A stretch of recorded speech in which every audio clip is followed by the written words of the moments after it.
Assalomu alaykum. YouTube'imiz obunachilari, Vijdon chorva. Mana Rustam akamizning muhofazalariga keldik.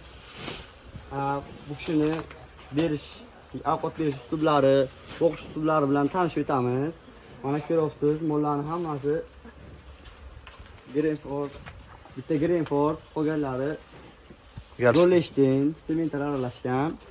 Bularni mana tomosha qilib o'tamiz nasibda. Kelinglar, qiziquvchilar uchun bu.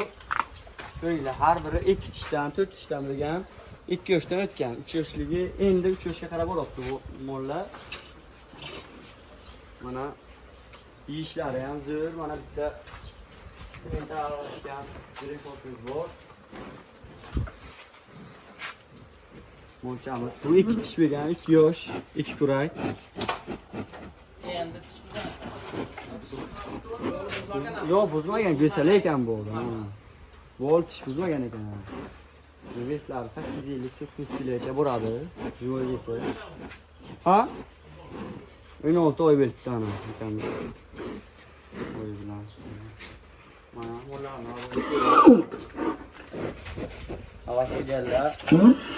Kelak bo'lsin. Tushiring. Moshka. Tish. Ha.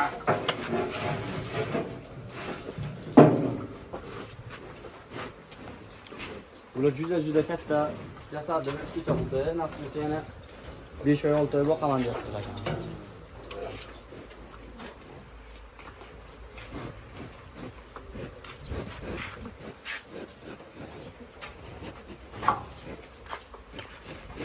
Moshka.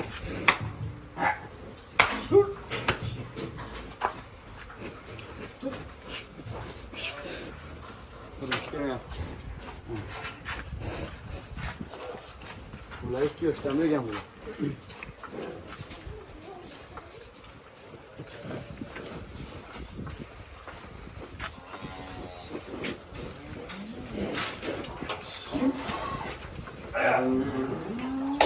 Mana 4 yosh bo'lgan mana. 2 olmuş, shuna 4 yosh bo'lgan. 4 kurak bo'lgan. 4 yosh emas, 4 kurak.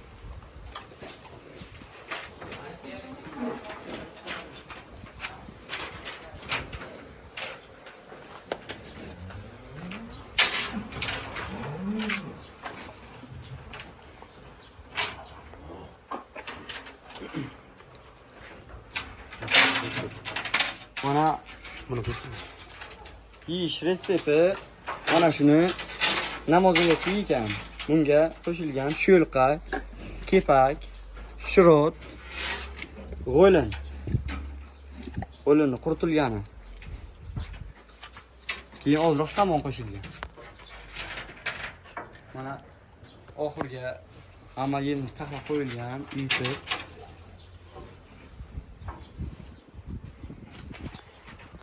Bularni endi kilosiga urayotgan bo'lsak, bir mahalga 2 kilo sho'lqa, 2 kilo, 2,5 kilo kepak, 1,5 kilo shirot, 1,5 kilo g'o'lin yeydi. Mahalliga, ha? Yo'q. Bir mahalga. Bir mahalliga. Bir mahalga. Ana shuni namozgacha qoldirib yeydi. Yana bir yotib turalada 1 soat 2 soatdan keyin yeydi. Mana hozir soatimiz 12 bo'ldi desa 1 soat 2 soatdan keyin bir yotib turib namozgacha qolmay ekanda. Bugungi sanamiz 4-iyun 2025-yil. Nasib bo'lsa, sotish niyatlari bo'lib qolsa, YouTube kanalimizga bildirib qo'yamiz. Bemalol aloqaga chiqaverasizlar.